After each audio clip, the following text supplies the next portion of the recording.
जय हिंद बच्चों। आज हम पढ़ेंगे कक्षा 7 का हिंदी प्रथम का पाठ 20 विप्लव गायन।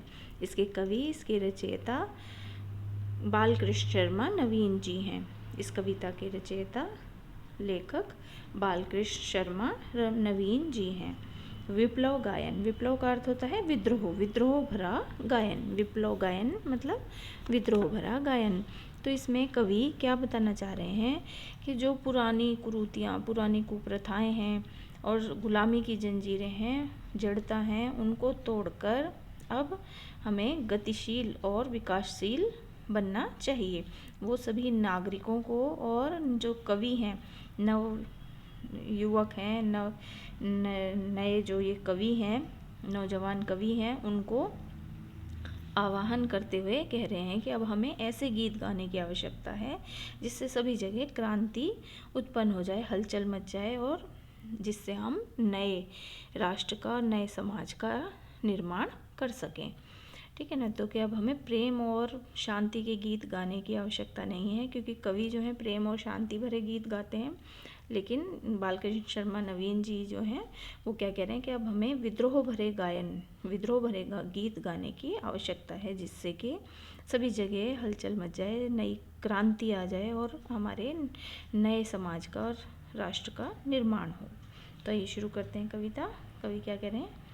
कवि कुछ ऐसी तान सुनाओ जिससे उथल पुथल मच जाए, एक हिलोर इधर से आए, एक हिलोर उधर से आए।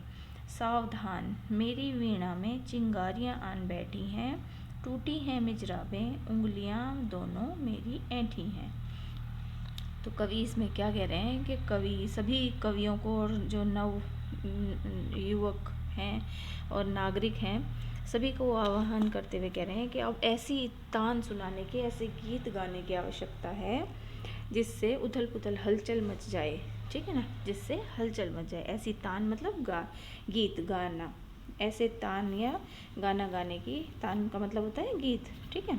तो तान कि अब कि कवि कुछ ऐसी तान सुनाओ जिससे उथल पुथल मच जाए, कि सभी जगह हलचल मच जाए, एक हिलोर इधर से आए, एक हिलोर उधर से आए। तो ऐसे गीत गाओ जिससे कि सभी जगह हलचल मच जाए, क्रांति की लहर, हिलोर मतलब लहर। ठीक है। तो क्रांति की लहर सभी तरफ से आने लगे, एक इधर से आए, एक उधर से आए, तो क्रांति की लहर हर जगह से आने लगे। फिर कवि क्या कह रहे हैं? सावधान मेरी वीणा में चिंगारियां आन बैठी हैं।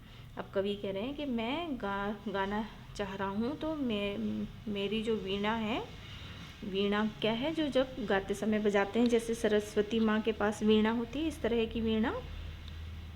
तो वीणा में चिंगारियां बैठ गई हैं आकर। जब मैं गीत गाऊंगा तो मेरी वीणा भी जो है विरोध कर रही है कि इस गुलामी को छोड़कर, इस गुलामी को हमें किसी तरह से हटाना है, रूढ़ियों को, जो पुरानी कुरीतियाँ हैं उनको हमें, उनकी जंजीरों को तोड़ना है, क्रांति लानी है और नए राष्ट्र का निर्माण करना है। तो मेरी वीणा पर भी चिंगारियां आकर बैठ गई हैं कि बहुत गुस्से में है मेरी वीणा भी, और उसको बजाते हुए मेरी जो मिजराबें हैं, मिजराबें जब वीणा को बजाते हुए अंगूठी की तरह पहनते हैं उंगलियों में, तो वो मिजराबें भी टूट गई हैं। इतने क्रुद्ध मतलब गीत गाने की उनको मन में उनके निकल रही है कि अब ऐसे गीत गाने, तो वो गुस्से में वो मिजराबें भी टूट गई हैं, उंगलियां दोनों मेरी ऐंठी हैं, उंगलियां भी उनकी ऐंठ गई हैं। ठीक है ना, अकड़ गई हैं, उंगलियां भी ऐंठी हैं मतलब अकड़ गई हैं, कि वो भी अब प्रेम और शांति के गीत नहीं गाना चाहती हैं। आगे कह रहे हैं, कंठ रुका है महानाश का, मारक गीत रुद्ध होता है, आग लगेगी क्षण में, हरतल में अब शुद्ध युद्ध होता है। क्या कह रहे हैं? कंठ रुका है, कंठ मतलब गला, कंठ मीन्स गला, गला भी मेरा रुका है, मैं प्रेम और शांति के गीत नहीं गाना चाहता, मेरा भी गला अब रुक गया है। और कैसे गीत गाना चाह रहा है कि महानाश का मारक गीत रुद्ध होता है। अब मेरे अंदर से कैसा महानाश के सभी जगह नाश हो जाए, और मारक गीत मृत्यु भरे गीत। ठीक है ना, कि मृत्यु भरे गीत ऐसे गाने की, मृत्यु या विनाश भरे गीत जो है मेरे मन से, भयंकर विनाश वाले गीत अब निकलेंगे। मेरा गला जो है प्रेम और शांति के गीत गाने के लिए रुक गया है, कि वो अब नहीं निकल रहे हैं मेरे गले से, मेरा गला भी अटक गया है, मेरे गले में कुछ अटक गया है कि प्रेम और शांति के गीत तो निकल ही नहीं रहे हैं। मेरे अंतर मन में हड़तल, मतलब मेरे मन में अंदर शुद्ध युद्ध हो रहा है कि मेरे क्रोध का युद्ध चल रहा है। अंदर इतनी क्रोध की भावनाएं उत्पन्न हो रही हैं मेरे हृदय की गहराइयों में। हड़तल मतलब मेरे हृदय की गहराइयों में, ठीक है ना। हृदय की गहराइयों में ऐसा युद्ध चल रहा है क्रोधित वाला, जिससे कि मैं अब महाविनाश का गीत गाऊंगा, जिससे सभी जगह आग लग जाएगी। एक ही क्षण में सभी जगह आग लग जाएगी। झाड़ और झखाड़ दग्ध हैं इस ज्वलंत गायन के स्वर से, रुद्र गीत की क्रुद्ध तान है निकलती मेरे अंतरतर से। क्या कह रहे हैं कि ज्वलंत गीत माने जो सभी जगह दुग्ध मतलब सभी जगह जला देंगे, है ना। तो झाड़ और झकाड़ मतलब झाड़ियाँ भी, जो आसपास मेरे झाड़ियाँ हैं वो भी, झाड़ और झकाड़ हैं वो भी मेरे गीत से, मेरे स्वर से, जो मेरे गले से जो अब महाविनाश वाले गीत निकलेंगे, ज्वलंत गायन जो मेरे स्वर निकलेगा, उससे झाड़ और झकाड़ भी सब जल जाएंगे। इस तरह का अंतर मन में मेरे युद्ध चल रहा है। रुद्र गीत की क्रुद्ध तान है कि गीत कैसा है, क्रुद्ध, गुस्से वाला। और रुद्र मतलब बहुत सबको नष्ट करने वाला।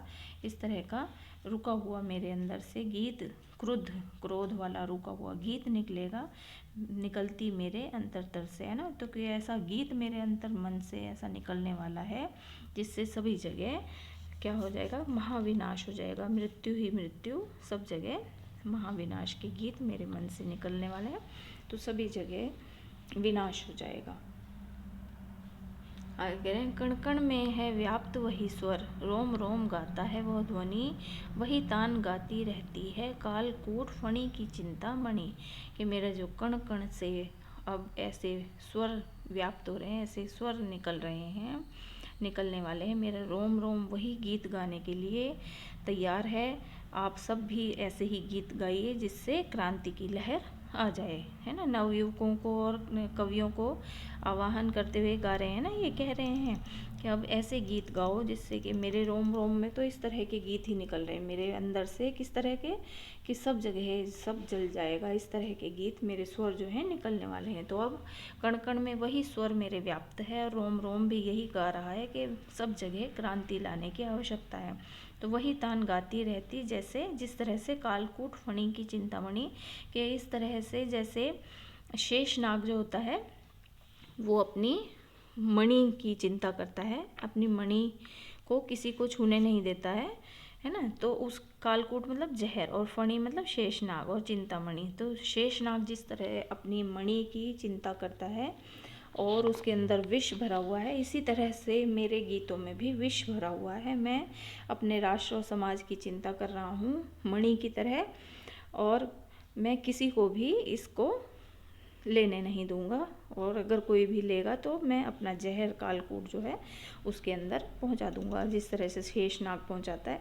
इसी तरह से अब मेरे अंदर भी इसी तरह के गीत आ रहे हैं जिससे महाविनाश हो जाएगा और मैं अपना पूरा जहर दूसरों के अंदर पहुंचा दूंगा। आज देख आया हूँ जीवन के सब राज समझ आया हूँ, भ्रू विलास में महानाश के पोषक सूत्र परख आया हूँ। कि अब जो ये गीत गाए, इस तरह से मैंने सबके अंदर भावना पैदा की है। तो अब मैं देख आया हूँ कि सभी लोग चाहते हैं बदलाव, सभी चाहते हैं नए राष्ट्र का निर्माण करना, सभी के अंदर आ गई है ऐसी चेतना, ठीक है ना।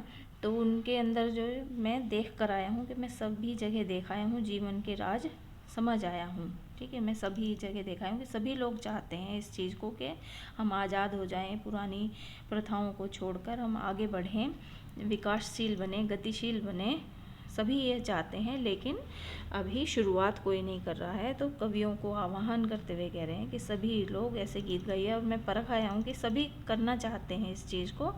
तो बस विचारों और नज़रिए को बदलने की ज़रूरत है। कि भू विलास में महानाश के पोषक सूत्र परख आया हूँ कि सभी की भ्रुकुटियों, भू विलास मतलब कि भौं पर भ्रुकुटियाँ होती हैं, जो भौएँ होती हैं, सभी की भ्रुकुटियों पर आज मैं परख आया हूँ कि सभी बदलाव चाहते हैं। तो हमें ऐसे ही गीत गाने की आवश्यकता है जिससे कि महाविनाश हो और हमारे नए राष्ट्र का, नए समाज का निर्माण संभव हो पाए। इसी तरह के हमें गीत गाने की आवश्यकता है। प्रेम और शांति के गीत गाने से कुछ नहीं होगा। ठीक है, तो आशा करती हूँ ये कविता आपको समझ में आ गई होगी। धन्यवाद।